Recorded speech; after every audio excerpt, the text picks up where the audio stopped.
Hello, I'm John-Howard-Worsley, but I use the pen and paint name of John-Howard-Worsley for my paintings and stories. I am now retired, but still have a very small studio at home where I keep a large collection of model aircraft. In one branch of my art, aviation paintings, these models have been invaluable aids for the visualization of a dramatic picture. I have worked primarily on World War II subjects and in many cases included an incident story sheet to go with any prints. This series I've called Echoes of the Home Front, and details can be found on my website www.warbirdart.demon.co.uk. Whilst not distracting from the immense effort and sacrifice made by all sides in the war, in this short movie I would like to feature two American stories. The first tells of the selfless actions which led to the death of the already established hero Billy Fiske, who gave his life for Britain whilst flying a Hawker Hurricane at the beginning of the war. Billy was a champion gold medalist in the 1936 Winter Olympics. In order to join the Royal Air Force, he told a little fib about his nationality. He declared that he was a Canadian. Billy was from a wealthy family, and he joined what was known as the Millionaire Squadron, number 601. On August 16, 1940, during the Battle of Britain, Pilot Officer Billy Fiske's aircraft sustained crippling damage. On fire, with engines seized, Billy attempted to crash land at Tangmere, his base, which was under attack from Stuka dive bombers. He was guided down by his commanding officer, Sir Archibald Hope, who was flying another Hurricane. Trailing a thin tail of white smoke, he belly landed between the bomb craters. As the plane slithered to a halt, it burst into flames. In a rickety ambulance, two brave RAF medics picked their way to the wreck. They arrived at the same moment as Flight Lieutenant Hope and pulled the badly burned pilot from the aircraft. It seemed that Billy would survive as, that night, he was visited in hospital and managed to wave a bandaged hand and crack a joke. But by the morning, Billy was dead. So revered was this American that Winston Churchill had a special plaque to his honour placed in St. Paul's Cathedral, London.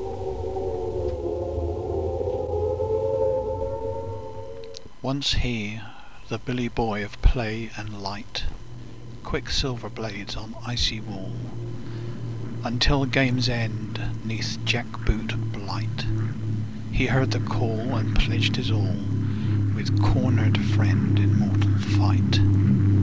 One of the few in cloud and blue arena, his brother blood in battle blending, until that day beneath the shrieking air, defending ground crews rubbed their gritted eyes against the flash and blinding glare. They took a risk. There, homing in with crippled wing, through smoke and dust the battered boys had seen a god descending. 'Twas Billy Fiske. Through bomb and blast they made their way to flaming wreck and pilot saved. The burns and pain he boldly braved. A bed that night he even waved and joked that come the morn, young Billy's dead. Within his heart his nation's spirit seed, justice, freedom, to fight barbaric creed. Through creeping ash of tyranny his lonely footprints came, to show the way for other men, inspired to do the same. 10,000-fold, yet more they stamped, until a solid road was tamped. They pay their way with flesh and blade, yet to this very day outrageous slant is made on motive by those enslaved, mind stained from birth. So this the battle in the end, to place the sprite in hearts, aye, and minds of men. Yet never forget, for all life's worth, the likes of Billy, the American friend. So, as far as the World War II air battle is concerned, Billy could be described as the first of the many. for very soon thousands of young Americans would follow. Many would pay with their lives, but one, I'm happy to report, has survived and now lives with his family in New Hampshire, USA. This other hero is John Montz, who was the lower bull turret gunner of a B-17 Flying Fortress. It was from John that this story came. Since 1935, Eleanor Roosevelt, wife of the US President, had been writing a newspaper column headed My Day. It was with this in mind that Lieutenant Phil Camilla, skipper of the B-17, named his aircraft. Through rough and darkening skies on December the 30th, 1943, the badly damaged My Day was clawing its way back to England from a bombing mission. As it crossed the English Channel, it became apparent that the plane would not make it. It actually flew over the southern coast, but in spite of attempts from the ground to punch the low thick cloud with a beam from a searchlight, the Flying Fortress turned back to ditch in the sea just clear of the Isle of Wight. All crew members managed to clear the aircraft before it sank, but 6 were swept away and lost. The other 4 scrambled aboard a rubber dinghy and, after many hours of being drenched by the icy sea, were picked up by a rescue boat. Many years later, a fishing boat snagged its nets on an old aircraft propeller. Initially, it was believed to be from B-17 My Day. The bent prop was saved and cleaned by Jeff Stanton, an aviation enthusiast.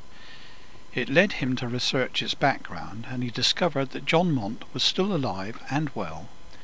Contact was made, and soon John Montz, with his wife Betty and daughter Joni, flew to England to see the relic. I had already been honoured to paint a picture of My Day and collate the story from John Montz's memories. I met him at the Sandown Air Show, which commemorated the 60th anniversary of the D-Day landings. The famous B-17 Sally B flew overhead. It is with great sadness that I report the sudden death of Jeff Stanton in early July 2007. He was a fine and caring young man.